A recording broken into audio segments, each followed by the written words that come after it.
They say hunting and fishing can be dated back more than 2 million years. Throughout the years, the historic angler and hunter has steadily evolved into the avid hunter and angler that we know and love today. Welcome to the Outdoor Defiance podcast. As you listen, you will hear comical stories, companies talking about their products, researchers talking about their research, and overall ways to help you become a better outdoorsman. Welcome to today's episode. Welcome back for another great episode with Outdoor Defiance Podcast. Hey, the Kansas video is up on YouTube. Check it out. Great video. Got it done with my family up in Kansas. But this week we have Rhett with Oklahoma Drone Recovery Co. Out of Oklahoma. And I think if you guys are able to use drone recovery in your state, or if you're in Oklahoma, this is a great episode for you. He talks about some difference between dogs and drones, and it just tells us some cool stories. So hey, let's jump into it. So welcome back, everyone. This will be episode, I think, 29, if I remember right. And we have an awesome guest. We met him last year at the Backwoods Show, and we really think, he has something that you guys might be able to use this season to help you find your big buck that you harvest this year, or your doe, whatever you need, or your livestock. But I'm not going to spill the beans yet on all that. But this is Rhett. Rhett, thanks for joining us today. Yeah, thanks, guys, for having me. So, Rhett, kind of get started and tell us, how you got started in the outdoors. Oh, man, I'm sure just like most folks in Oklahoma, you kind of get started young. Your dad, and I have an older brother, and early on, my dad and my older brother would sort of take me out, and that's sort of how I got my feet wet in the outdoors. And man, really, I would say wasn't really interested in it much, probably until like middle school, high school, and then ultimately after college. But no, man, just my dad, my grandpa. I can remember going to Arkansas and hunting down northwest Arkansas. Just beautiful country up there. Yeah. As a kid, and over by Fayetteville. I don't know if you guys have ever been over Yeah. there or not, but man, it's just gorgeous. And but no, man. So just kind of getting started early at a young age, just with my dad and brother. So did you guys hunt everything and anything, or did you guys kind of target some certain species, or? No, mainly deer. It wasn't until high school that, some buddies and I would start going after some ducks and coyotes and pigs, and sort of to, kind of diversified what I was going after. Right. And I learned pretty quick how little I knew about going after those species. And then kind of, indulged in waterfowl pretty heavily when I lived up in Kansas, when I went to school at Arkansas. So, yeah, man, just, a little bit of everything here and there. But now, if I have time to hunt anymore, I'm pretty pumped up about it. Yeah. So what would you say your favorite thing to hunt is? Deer still, or? Man, I know I'm gonna get a lot of grief for this. Probably waterfowl. Man, I love waterfowl hunting. Yeah. It's just the camaraderie that you have, and you get to make more mistakes than you do deer hunting. And if you lose one, it don't hurt as bad. And Yep. and I hunt with some guys who need a lot of help, right? I think we all do. Yeah. So you gotta kind of carry the weight there a little bit, but no, man, part of waterfowl hunting. Yeah, we're kind of partial to deer and waterfowl. I mean, if we had to pick, I would probably go deer, but duck hunting is dang. It's there. It's hard to beat. Well, I say it's hard to beat. If Taylor and I have a big deer on camera, we usually pick. We're in the stand, but it's hard to beat some of the memories I have, rolling out to one of our places and being done by 8 o'clock in the morning and going home. Like, the heck, man. Right. Like, people yelling. Yeah. Yeah, I would say, it depends on what I got on camera. I guess depends on what I like to hunt more. Yep, 100%.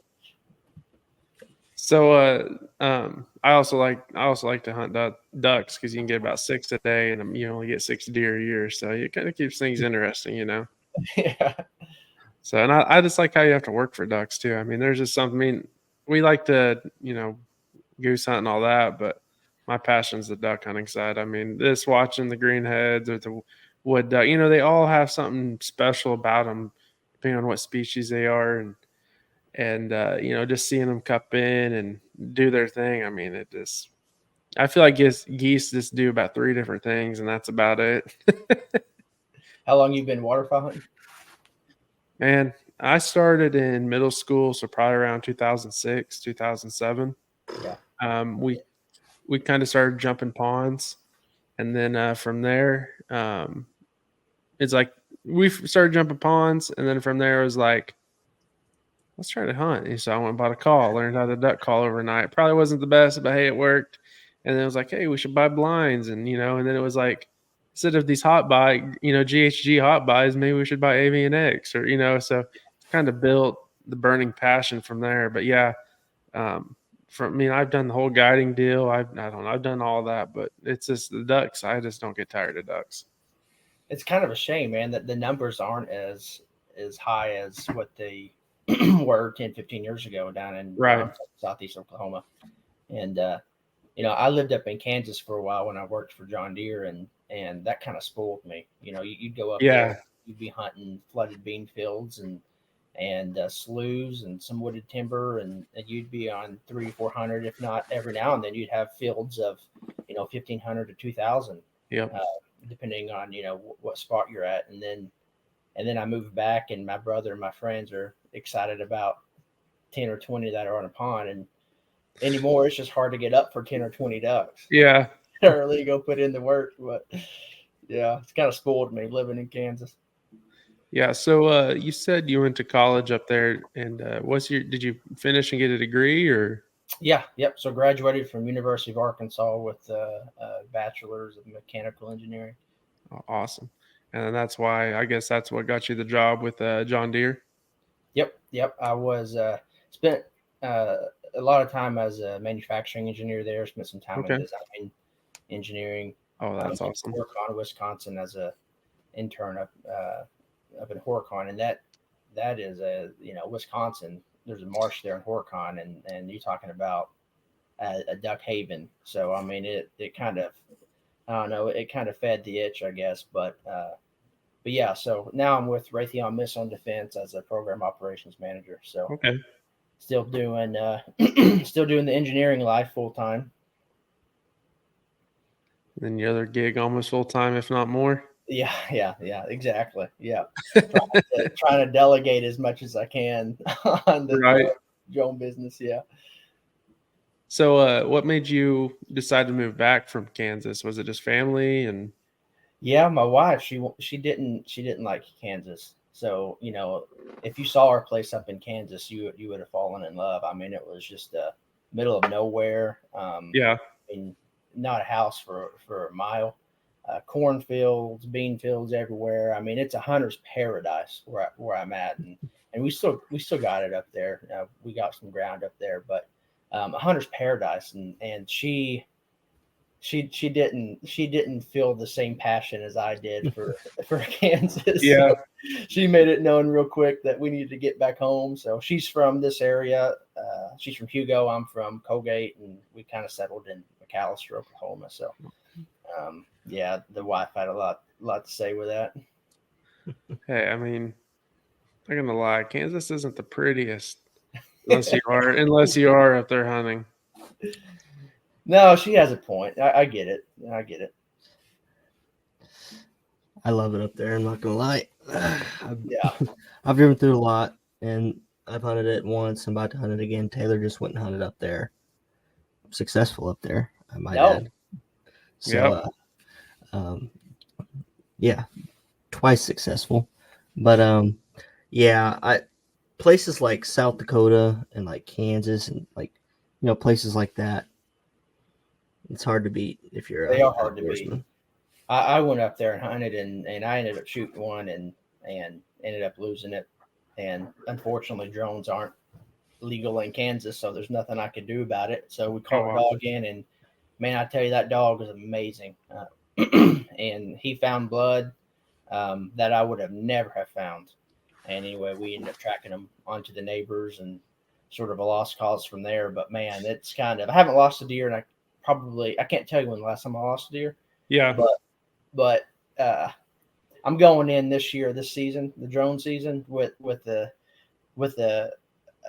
forgotten feeling. So Yeah. you know, it's even more important that I find these deer for these folks, because it is a daunting feeling. Yes. You know, losing a deer, losing a buck that you've been going after. So Yeah, I lost one a couple years ago. I was trying to think what year. Maybe I guess it was 2019 when we launched. I shot. It would have been to my date the biggest one with archery, and I mean everything lined up that it should have been dead, but couldn't find it, and a lot of that built up to the shot of not knowing some of my surroundings and alerting him while I was pulling back that I was there. You know, so after that day, I was like, it's never going to be my personal fault. Unless, you know, and yeah, we're going to get it eventually. You're going to hit something, you know, trying to rush a shot and all that. But here lately, it's been, I mean, knock on wood, I've turned that intensity up, make sure I know where I'm shooting, you know, my routine. I go through my head of talking, you know, to myself until I release. So it's just like every time it's muscle memory. And, you know, I've trained my brain to go through this process. And it's crazy. Once I took that step and made it that serious, it's like, man, my shots have been true, but I know it's going to happen because it happens more than once in everyone's life. yeah. Oh yeah, if you hunt long enough, it's going to happen.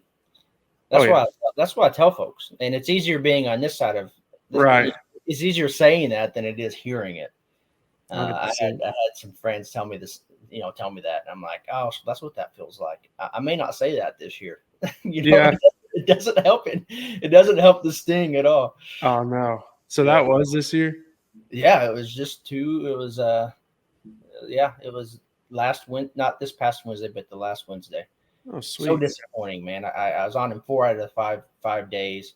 A buck that I didn't know was there, and not or the buck I wasn't going after. And the first morning, I saw him 350 yards away. Yeah. Come out of his bed that evening. Same story. The next morning didn't see him. That evening, I saw same story. Didn't hunt the next morning and snuck into the bed on the third evening. And Okay. I mean, he read the script. He came out 50 yards, and I decided to take a muzzleloader because my rest had moved on Saturday, and I was Yeah. leaving on Sunday to hunt opening morning on Monday, and I didn't have time to slap my bow back in. And anyway, against my better judgment, I went out there with my muzzleloader. I was on. I mean, and I don't know what happened. I mean, I had my tripod set up. I mean, right behind the shoulder, painted a beautiful picture. I mean, and anyway, lost them. I'm just like, how in the world does that happen? Yeah. So sickening, so sickening. Well, I went up there, which all this episode will be released after the video and all that. So a lot of people already seen it, but I went up there.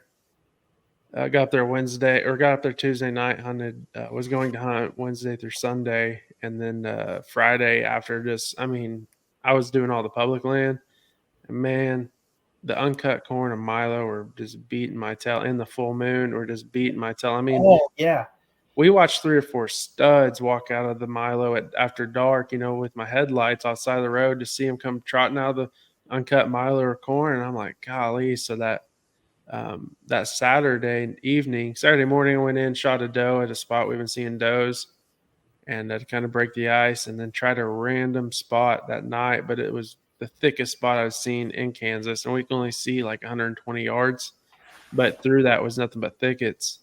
And we waited for that rainstorm. Were you up there last Saturday? Or I guess it'd be no, it was last Saturday, wasn't it? Yeah. that cold front blew in. Yeah, and that rainstorm came through. Yeah, so that rainstorm came through, and I mean, it ended like 6:30, 6:45, and we went running into the spot. It was only like 200 yards off the hill, or off the road, sorry. And man, after 30, 40 minutes of sitting there, here came 3 bucks, and I was like, yep. So he had a third main beam. I mean, he'll go 130s, 140s maybe. I bet it's more like 130s. But he has a third main beam that catches all the way up with his main beam on the left side, all the way to the tip. So, but I mean, Dude, we were on 6, 7 deer most nights. A couple nights we saw one, or one morning we saw one. One other night we saw like 2. But other than that, we were seeing numbers. Everyone I talked to was like, "How are you seeing deer? Like, we've only seen one this whole trip and been up here for a week." And I'm like, "Dude, I'm just moving until I see something I like." And then that. Yeah. So I went to uncut Milo with some bedding and some water, and that's what changed my luck. So Water. yeah. So, Yeah. I went up there during bow season, 2 years ago, and I fell in love with that unit, that area. And then when Taylor said I drew the same, so I get to go back to same unit Taylor hunted. But when Taylor told me that he drew in that unit, I was like, "You're gonna love it up there. Like, yeah. I mean, you're gonna love hunting that." He's like, "Dude, this is awesome." Like, I know, it's cool. It was awesome, except for the full moon. Everything was against Yeah. us. But man, we saw the Kansas stud that everyone dreams about 50 yards off the road. I mean, he was a monster. Wow. And I usually don't turn around for deer if I'm on a highway, but I pretty much act like I was a cop and try to flip around to show Dylan and Tyler that with me because they were on their phones because we just got service. And of course, everyone's phone was just because we've been out of service all day.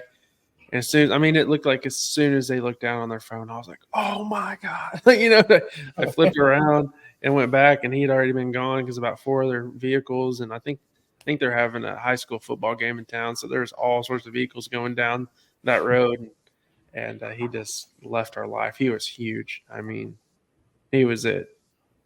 I'm telling you, Kansas is different, man. Yeah, We have an annual coyote hunt we go on each year. This year will be our 7th, and you can thermal hunt coyotes now up there. yeah. And dude, it's just insane, absolutely I can only insane. imagine. Yeah, I mean, you spend 2 or 3 days, and by the end of it, you're just absolutely wore plumb out, going as hard as you can, and Yeah. coyotes everywhere. But it's a real problem, I mean, I counted 8. They're in a pack. Oh, I wow. counted 8 2 years ago while I was hunting on one of our properties up there, and man, every deer in the field just, I mean, as you would expect, just darted. I'm just like, man, this Yeah. is a real issue here. But yeah, you can't kill them. You can't kill them all, man. They're just so dense. Yeah, we I went actually. up there. Oh, go ahead. I went up there 2 years ago, so I drew a bow tag and my dad drew a rifle tag.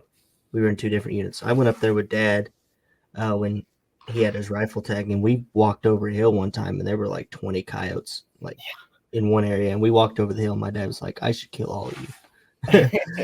but it was like the sun had just come up, so we're like, we're not, we just walked in. We're like, we're not blowing this place up right now. But like we like coyotes like eating on a cow carcass, like as we're walking by, we're like, "You suckers are lucky." Right now, like it was insane how many coyotes were on this walk-in stuff we were on. Yeah, we had some chasing a doe while we were up there hunting. Chased her across the field to the east, and there's a big doe. And then all of a sudden, like 20 minutes later, this fawn came running by and slobbering out her mouth and like gas for air and throwing up in front of us. Like, so he somehow circled the field and got her going. I mean, it was crazy. I was like, man, and that was the spot that I was like, it's gonna happen here. And then all that happened. I was like, yeah, there's an issue. Yeah, for sure. So, but no, let's kind of dive in. Talk about your business. We'll get deeper and deeper into it. But kind of introduce what your business is and what you guys do, and we'll go from there. Yeah, so Oklahoma Drone Recovery Company. We are a thermal drone company here, and we got pilots stationed across the state. We specialize in deer recovery, pet recovery, cattle, herd analysis. We do real estate, things of that nature. Really started it right at 2 years ago. Kind of, been flying drones for about 6 to 7 years, maybe even 8 years, and been finding deer with them. And really, I mean, you gotta give credit to Mike up in Ohio. He's the one that kind of pioneered and started all of this. And I saw it. I think it was probably back in 22. I saw what he was doing up there, and I was like, man, this is a really cool idea. And no one had been doing it in Oklahoma. And and of course, before you go out and you invest in the equipment, you start the company. You got to make sure, the regulations support what you're wanting to do here. And there really wasn't a whole lot that was out there about drones in Oklahoma, other than, the neighboring states are illegal.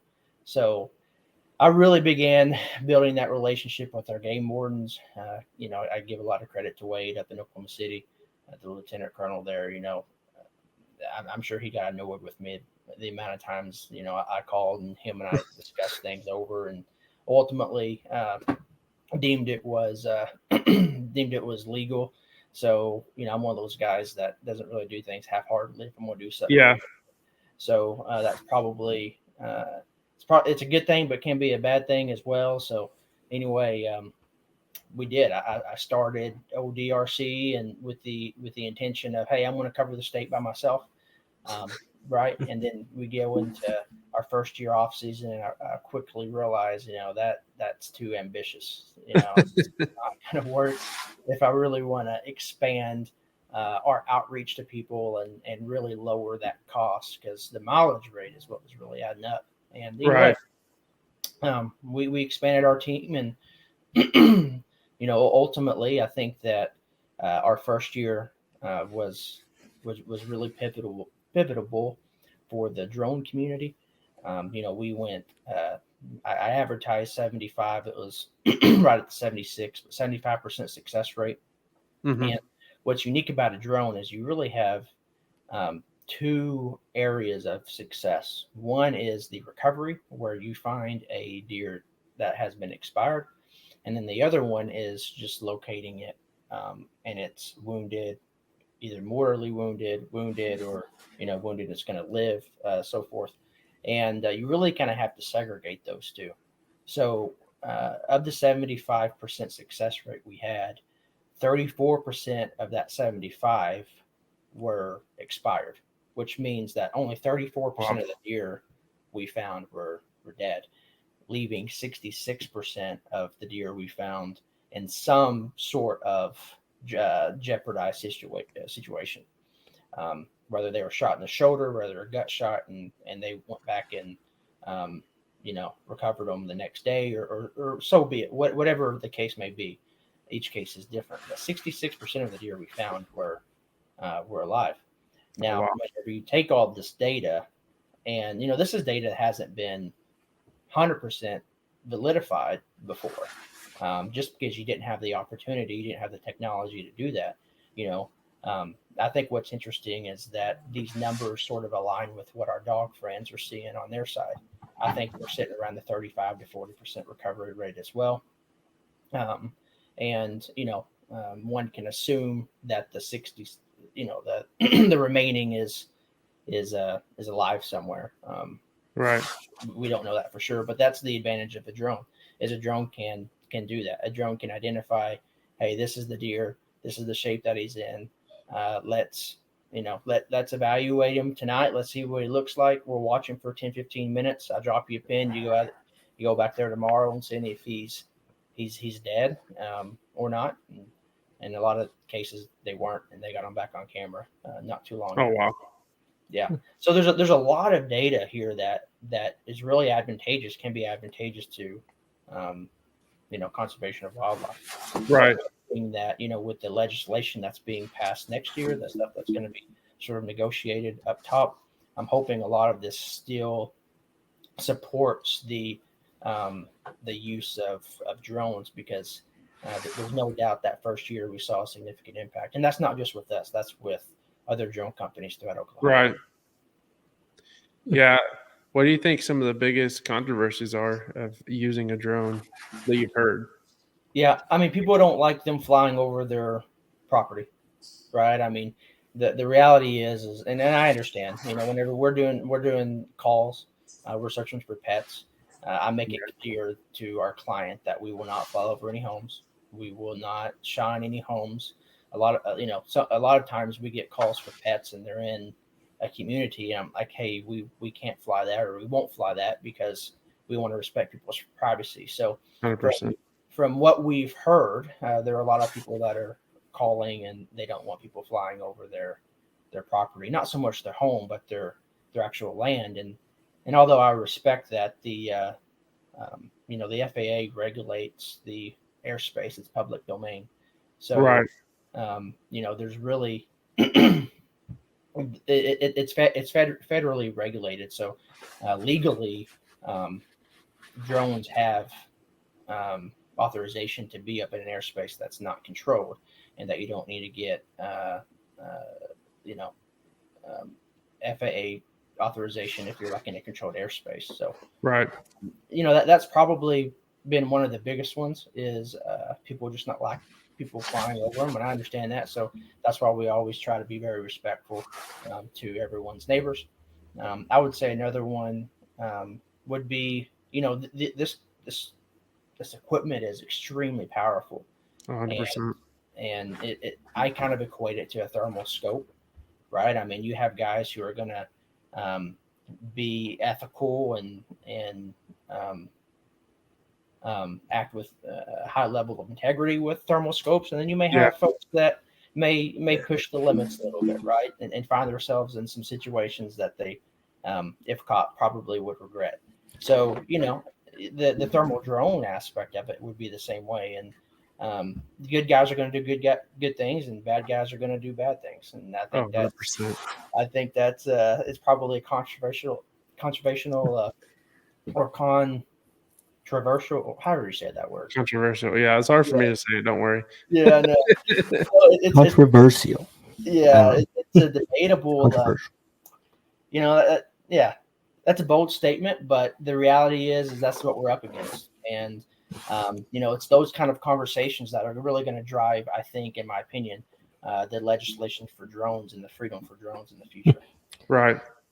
I was gonna piggybacking off that when you started talking about the ethical side of it, and we can cut this if you don't want this in here. I was gonna ask if you'd flown over someone's buck they had shot, you had determined he's probably not mortally injured or whatever. Has anybody ever just like, I'm taking off? Has anybody ever decided they were gonna try to just take off after the dude? So, what's interesting about that is this probably the second biggest buck that we found and recovered this year has a similar story to that. Okay. So, an outfitter out northwest a guy shot this massive buck. He ended up going like 183 or something. Wow. I mean, just an absolute stud. Yeah. They shoot him. They call us, and we find them. Now, legally, in accordance with the Airborne Hunting Act, what's illegal is shooting or taking a deer and aiding with an airborne vehicle. And what that means is you cannot have a drone. You cannot have a drone in the air or an airborne vehicle in the air guiding a hunter or aiding in the take of an animal. So when it becomes illegal is, say, I have a drone in the air and I'm like, hey, Taylor, I'm watching this deer. I got you. We're talking somehow. Go up to the cedar tree, hang 35 yards back to the east, and he's going to be over there bedded down. That's illegal. You can't be doing that. However, whenever you locate a deer, you bring the drone back, you stow it, you put away everything. Legally, as of now, they can pursue that animal again. So that's what happened. So this we put the drone away. They stalked the animal. They ended up bumping them. I think we ended up going home or something. But they called us back the next day. This time a warden was out there, and he was watching the whole thing. Same story. We find him again. We bring it back. We stow the drone away. They go after him. They bump him again. And this is a for a lot of people, this is a deer of a lifetime. I mean, for me, it would be a lifetime. So I mean, you can't just like not. I don't know how this guy's sleeping at night. So the third day, they call us again. So we come out, we put the drone in the air, and this time they brought the whole arsenal. I mean, they got horseback. I mean, they got it all. I mean, they're like ready to rainbow this thing if they have to. And we put the drone away. They go in after him. They ended up actually harvesting the animal. And he was already getting ate up by coyotes and stuff. So, in cases like that, as of now, that's legal. Okay. We have, we have had some, hunters wanting to go in after the daylight hours, and we're like, no, that's Yeah. not legal. You can't, you can't do that. All of this, everything I'm saying, was within daylight hours. Yeah. So, it's actually very unfortunate because you see a deer that you know is going to expire throughout the night, and it's actually unfortunate because you can't go in and put it out of its misery, right? You just got to let it there and kind of do its thing, and then come back, and then hopefully he's there dead the next morning. Right. That happens all the time, and as someone who it's just hard to see sometimes. Oh, 100%. But no, I mean, to your point, yeah, there are people that I'm sure would want to use these drones in a way that could impact us as a whole. Right. Yeah, but you nailed that nail on the head when you said that the good people do good and the bad people do bad. I mean, the bad people are going to figure a way to get it done. It's just hopefully they get caught. Let's take a break from this podcast and talk about some awesome products. Hey folks, let me tell you about GritKnives. They're not just your average knife company. They're all about high quality, affordable, and unique products that'll make your outdoor adventures legendary. From limited edition pocket knives to rugged fixed blades and precision scalpels, they've got it all. Plus, their logo wear will have you repping the brand wherever you go. So whether you're out in the field or tackling everyday tasks, trust GritKnives to be your go-to for top-notch gear that won't break the bank. Are you looking for some of the best sounding turkey calls on the market? Then look no farther than JAG Calls. Since 2022, Team OD has been using their calls and have had great success doing so. Two of my personal favorite calls are the Mother Clucker and the America. And I mean, if it has a name like that, it must be good. Check out JAG Calls, that's JAG Calls, out at jagcalls.com. Hey, and while you're at checkout, use OD 2024 for a discount. Once again, OD 2024 for your discount. Now let's get back to today's episode. It's with everything with, the new hunting technology. We've talked about it a lot, even like the cell cam stuff. It's new technology is a great thing. You just have to be responsible when you use it. It's ethical use of new technology is amazing to me. I think it's very useful. I think it's very needed. Yeah. It's the people that don't use it ethically that give it a bad name. Yeah. And like they say, one bad apple can run a batch too, right? Yeah. Oh, 100%. It just takes that one case where representatives are like, nope, this is it. And at that point in time, you're like, oh man, that's goodness. Like we had such a good thing going, type deal. So, we kind of talked earlier, but there are so many different people coming out with drone, companies now in Oklahoma, and that's great. I support that. I just hope that everyone is ethical in their pursuit and doesn't necessarily put the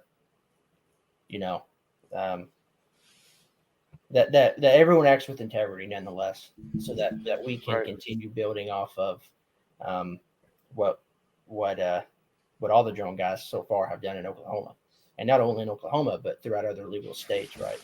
So yeah, I mean, this is a very impactful tool, and at the tail end of it, it's not about ODRC. It's not about, choose your drone company. It's about helping the hunter at the end of the day. Mm-hmm. Because I would do anything, man, to find that deer in Kansas that I lost 2 weeks ago, right? And if I had the option to fly a drone, then you better believe I would have flown a drone just to find the deer, to give me an idea of what kind of state he's in, right? So Right. It's about helping the hunter. It's about providing a peace of mind, and 66% of the calls of our success last year, right? I mean, so this to your point, this technology is extremely advantageous, and I hope there's a long and fruitful future for it down the road. So let's take it back a notch, and you said this will be your third season, right? Deer season. Second. Mm-hmm. So what have you learned from the first year? Going to this year, like, all right, I got to change that. Like, what are some of your first expectations until Yeah. now? Yeah. So I would say that, um, I would say that we really learned, I would say the majority of our lessons the first quarter of the season. So I would say that, we're all eager to go on a call. We're all eager to go and try to find someone's deer. We're eager to go and help. Um, but the reality is that the drone early season may not be the best tool for the hunter. And what that means is early season in southeast Oklahoma and northeast Oklahoma, what you have a lot of that you may not have in the western part of the state, there's a bunch of heavy timber. This heavy Yeah. timber creates a canopy of foliage that's hard to penetrate through. So for us, it became very evident early on that if we wanted to build a name for our integrity and our ethics, that we needed to be honest with folks, even if that meant that we're going to lose out on some opportunities. So that's Right. exactly what we did. I stopped counting around 40. That's how many calls that we said, hey, we really encourage you to use a dog in this case because of the terrain in which you're wanting us to search in. I think that they would be the best tool. So when we look at the lessons learned, is that yeah, we all want to make calls. We all want to go out and help, but um, if your goal at the end of the day is to truthfully help the hunter, then it's not then you're not gonna be willing to put them in a position to not have the most success. And that is one of the things that we are extremely we pride ourselves in is we value the customer more than we value a buck. So if we don't think that we can, we're your best option, we're going to straight up tell you. So it's about, acting with integrity, acting with ethics and respect and honor and truthfulness. And, that's how I model the business. That's how, those are the qualities that I look for in all my pilots. So yeah, man, it's not every call is suited for a drone. Early season. Now, when you get into November, when the leaves start to shed, there's not a call we won't turn away because Right. it's almost unfair. You go out and you'll find them. I mean, sometimes, our fastest call last year was 9 seconds. Oh, wow. Yeah, it was amazing. Now that was out west. That wasn't in our area, but typically it's 15, 20 minutes once the foliage is off, if not sooner. But so that's one of the things that we learned. Second thing is um, you can't please everyone, and that's a tough one because I'm a people pleaser. I like to make sure that folks are pleased before I leave the job site, and I do everything in my power to make sure that they have a good customer experience and whatnot. Um, but realistically, you're not going to find every deer, and you got to be okay with that. Um, and not get down on yourself, not beat yourself up. So there's a lot of personal growth opportunities there I took out from last year that I won't go into much, but there's a lot of lessons learned, dude. I would say those are the two main ones. I would say outside of what I've got to do differently internal to like the business and like infrastructure side. Yeah. Last year we kind of I think we were busier than we expected. So there were some things internally that I didn't have prepared, and so we took a crack at those changes in the off season. So we'll be better suited this year. But yeah, a lot of lessons learned though. But I would say just those three probably are the ones that come to mind right now. Right. So, last year being your first year and then rolling into this year, what are some things you've changed with your company to make your company, more widespread or a better tool? So okay, so to answer your question, we have expanded our support staff this year.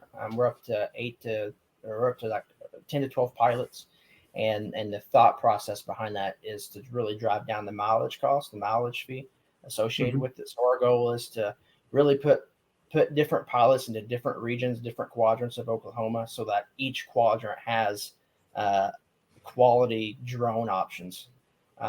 through ODRC. So we expanded that way. We set some things up internally to make the invoice processing a little bit more fluid. We've gone that route. I mean, we're trying to make it extremely simple for the consumer, and that's what it boils down to. Is I want it to be as simple as possible. The last thing that's on their mind is how am I going to pay this guy, right? So Right. if and really drive into the I'm really trying to tell my guys, hey, when folks call, they are in an extremely vulnerable situation, like position, right? And we've got to recognize that, and we've got to provide hope in a desperate situation. And so these are the things, man. Like it's so much more than just, hey, call us and we'll come find your stuff. I mean, we truly care about people of Oklahoma, and I want to serve those guys. I want to help them any way that I can, and I put myself in their shoes. And it's going to be easy to do this year with losing a deer in Kansas. So, I put myself in their shoes, and we're not out to just make a buck. Truthfully, we're out to help. We're out to provide them a peace of mind, and that's what I've instilled in our pilots and our biweekly meetings. And fortunately, I think the Lord's blessed me with some great dudes that have that same vision. So that's something that I'm excited to see throughout the course of the year. Yeah. So while you guys are driving or flying, what's like the longest time you've been up in the air and found a recovery, and like how far away was? I think as far away, we found a deer 1.5 miles once. I can tell you that I've been on calls, not necessarily deer, but dogs, and it may be 3 to 4 hours, and before you find them. Every case is different. Deer, is not going to run. Dogs are so elusive. Yeah. They can go anywhere in such a short amount of time. Deer's not going to do that. I mean, they're typical, or they're typically not going to run. They're not going to run 3 or 4 miles. So a deer. I mean, I think the longest probably last year is probably 1.5 hours, maybe. I mean, like I said, we put in the work. Folks are paying us to come out. We're going to put in the work. We're not just there to, kind of, oh yeah, put the drone up in the air and for 20, 30 minutes and then say, nope, it's not here. It's not easy find. So we're going to go on to the next call. No, we'll stay out till 4, 5, 6 o'clock in the morning if we have to. That's what we did last year. Yeah. Now, I can't do that no more. I'm getting old. I got a kid in December. Yeah. So, yeah, man. So my wife has laid down the law saying, no, you need to get some help. So that's what. So I brought in some help near my area here in Southeast Oklahoma. So I don't know how much flying I'm going to do this year, but I'm sure I'm going to do some. Hey, December babies are pretty tough. I mean, if I have to go from experience, so Yeah, all right. They make them right in December. So I'm a December baby. Nice. But so while you're flying, is there anything like crazy you've seen? Like, like, is there something like that's caught you off guard while you're up in there? Yeah. So I was doing a call out in Ardmore, Oklahoma, and we found a buck, and this buck was number 2 buck on this guy's hit list, and it was the day before rifle season. I mean, the kid, the boy,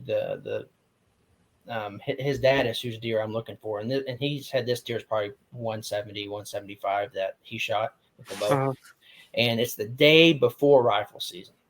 And this story is crazy. We find this deer in the pasture east of where their property is.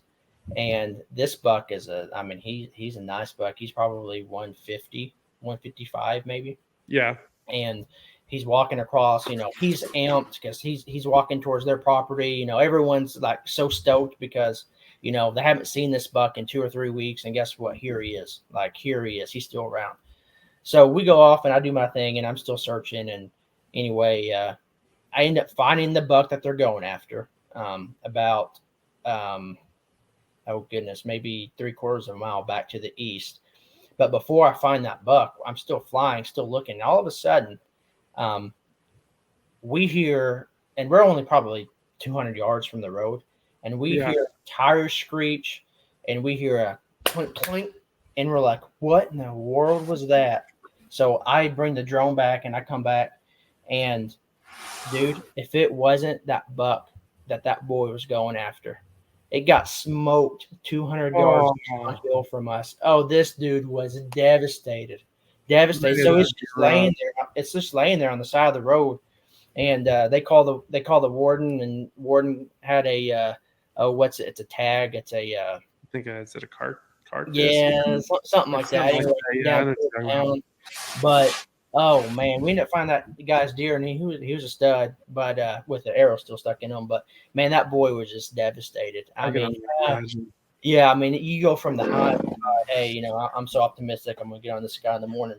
This is the perfect timing for to be there and hear that.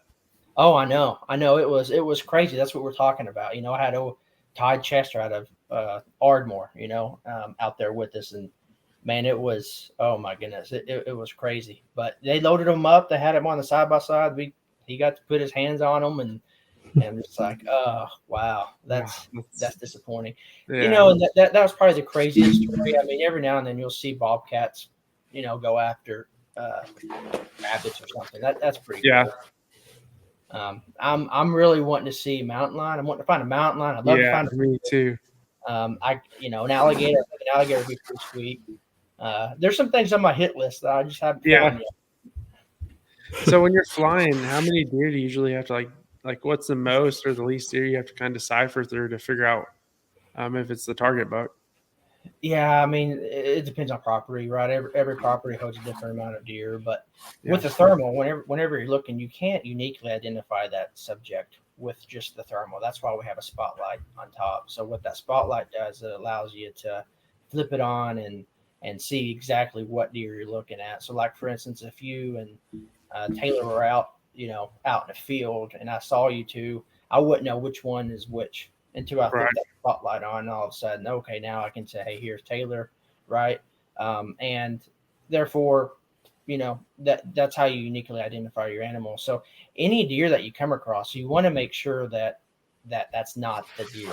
Now, there are some clues, right? I mean, if you shoot a deer and you know you're on blood, that deer's most likely not going to be grouped up with another set of deer, right? So if you see like a batch of deer, you can go ahead and check them, but you're probably not going to consider that a legit option of, hey, my deer could be in here. So really what you're kind of looking for is you're looking for those single sort of heat elements that kind of give you the glimmer of hope. Hey, this could be hit because he's by himself, right? Right. And he's got all fours out. So I don't know a deer that lays out with all fours. So yeah, I mean, this may be your deer, but yeah. So I mean, you got to go through quite a bit. It's amazing how well you can get at distinguishing between like an armadillo or a possum and a squirrel, right? But yeah, so I would say every property's a little bit different. Have you ever been flying and found another guy's deer? Like if you're looking for, say, a guy who brought you out to find his deer, have you been flying and find another deer laying there?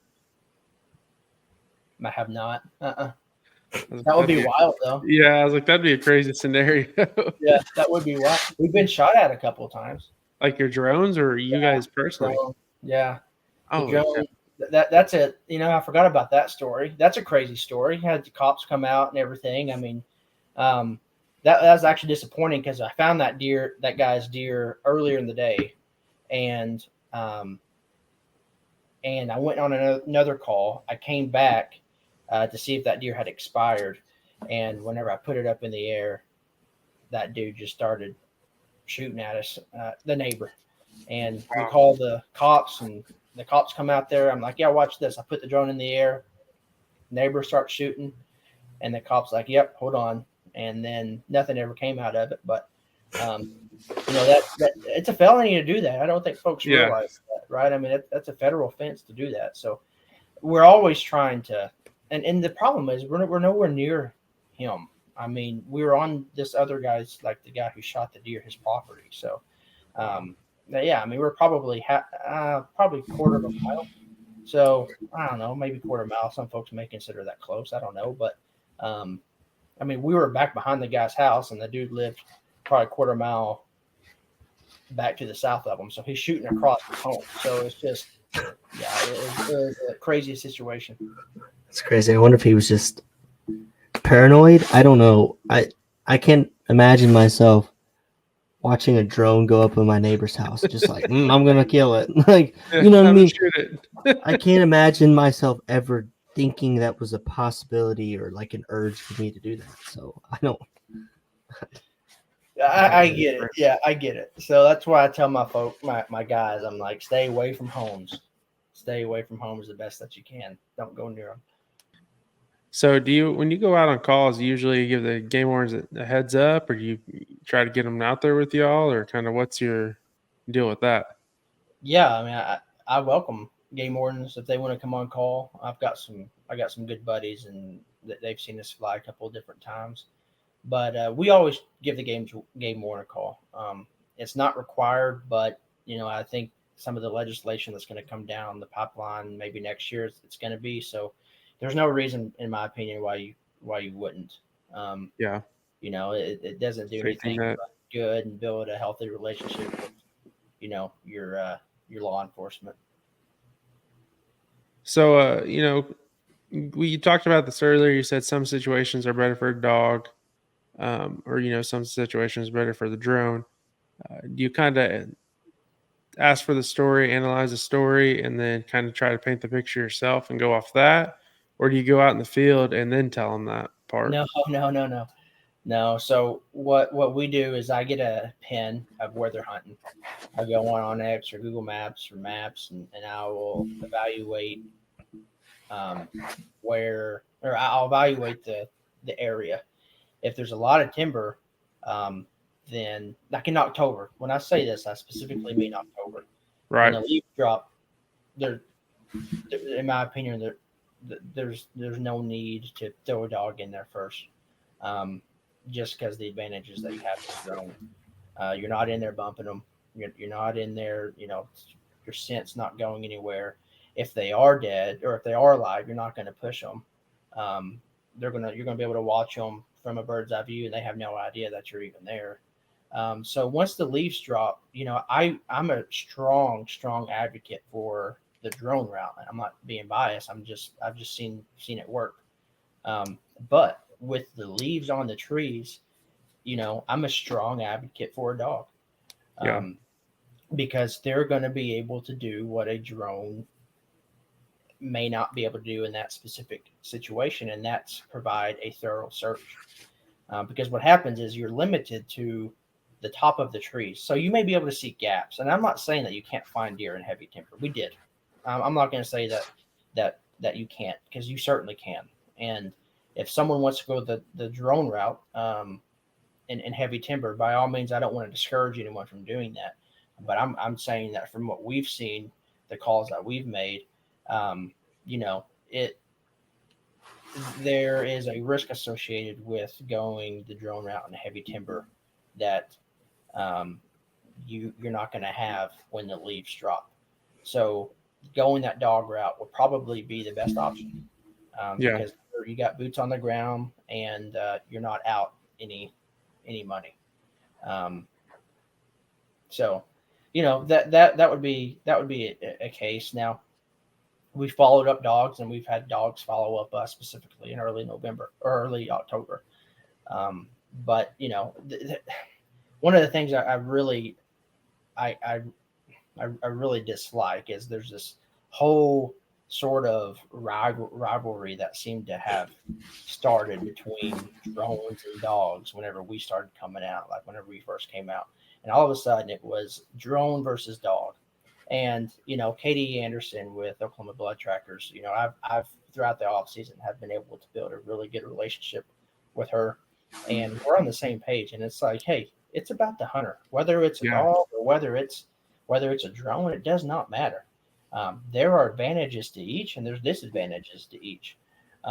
each have their own place and time. So what we've been trying to do is we've been trying to bridge that gap and say, hey, look, like it's okay. We have the same mission. It's a different network, right? So one day, what I would like to see happen is that drone community and the dog community have better fluidity Yeah. and unison and cohesion with one another. Because I think at that point, yeah, that that's a day to see. So folks may not like a drone, and that's perfectly fine. Folks may not like a dog, that's perfectly fine. But there's no reason to bash one another just because you don't like the method. So yeah, it's really discouraging when you see that. But that's just my Right. opinion. So going back a little bit on one of the first topics you brought up, and I forgot to ask. You've mentioned a couple of times you're not strictly deer, and I just want you to go over maybe a couple stories of situations where it wasn't deer. Like what did you help find? And you mentioned pets, cattle. Kind of give us a little short spill of that, so if someone's listening and maybe they don't have to use you this year for deer, but then their livestock gets out. Kind of Yeah. plug in and give that information too. So we found everything from pets, from people to cattle. Um, you know, I'll give you a story of a pet that two pets that we found in the same night. There was a lady involved in a crash on I-40, rolled over her vehicle, had to go to the emergency room, broken bones, lacerations. The dogs had ended up escaping out of the back glass once everything broke off, and they had been missing for I think 2 days. And we go out there, and long story short, we end up finding them that night, both of them. Oh, that's awesome. Yeah, and we call the lady. She's in the hospital, and she's just her husband calls her, and she's just oh, in tears. I think that one made it on the news. I think it was that one that made it. May have been another one. I don't know, but that was a very emotional night for everyone involved. That was really cool. Oh, I And can then only imagine. yeah, and then the missing man that we found during the search and rescue effort. He had been missing almost 2 days. He was blind. Oh, He was involved in in an accident 2 years prior, so he was left with only one arm. And when we found him, he was literally. I mean, typically, whenever this light comes on, everyone's like, "Aha!" Well, he's blind; he can't see anything. So you have the light, and he's not reacting, and you're like, "Oh man, like how do we get to this guy?" So call law enforcement. They come out there, and oh man, that was a big deal. So yeah, we do more than just deer, right? I mean, we do, like I said, cattle. Heifers will go off during calving season and do their thing. Um, we'll go out and we'll go find them. We found in many cases where the cattle were actually in the middle of giving birth, and you could see the calf crowning, and then the farmer would go in and help that heifer. So like you said, it's more than just deer. We really try to diversify our uh, our services. right. So, say someone harvests a deer, shoots a deer, and they need to call you. Is there a time frame? Like they have to call you that the heat will kind of leave the body and you won't be able to pick up the deer in the thermal. Yeah, it's a really good question, actually. So our studies have shown, and they were taken in 40 to 50-degree weather and a mist. So it's probably not great conditions, but we typically have around 12 hours. And I know, and we've seen deer with body heat that have surpassed that 12 hours. And we've Yeah, got friends with drones, and they've seen them up to the 16, 18-hour mark. But as far as heat dissipating from the body, we like to tell folks 12 hours is what we need. And that is based off of studies we've conducted ourselves. Now, if that's going to be in maybe November, late November, December, when it gets really, really cold, when it's this time of year and it's 90 degrees outside. We did a study of a pig that we shot, and 3 days later, surprisingly, it was around 95 degrees. He was showing up just as much as he was the first night we saw him oh wow. or we shot him. So, yeah. So as the year goes on and it gets colder and colder, that time frame obviously Yeah, it gets shorter narrows. and shorter. So if someone will reach out to you or look you up on social media, kind of give us your handles and the best way for someone to reach out to you. Yep. So on Facebook, Oklahoma Drone Recovery Company, TikTok and Instagram, Oklahoma DRC.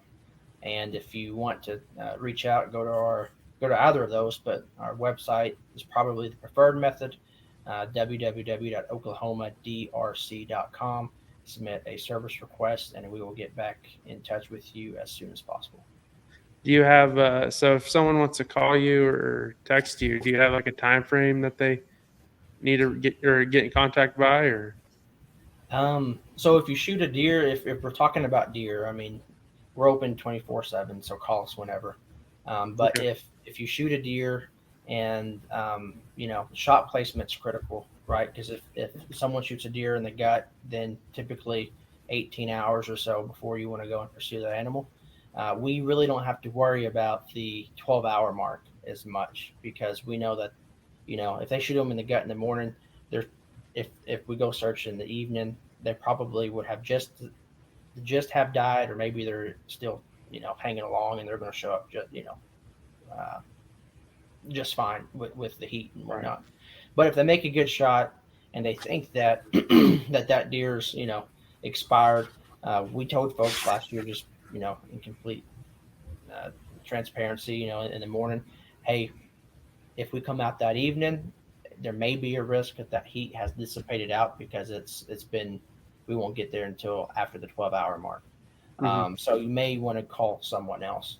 But again, that depends on kind of when you shoot them.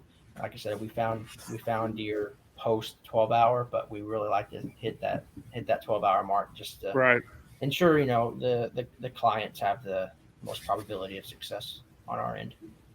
Well, hey, Rhett, thanks for coming on, talking about your time in the outdoors, and introducing Oklahoma Drone Recovery Company to our podcast.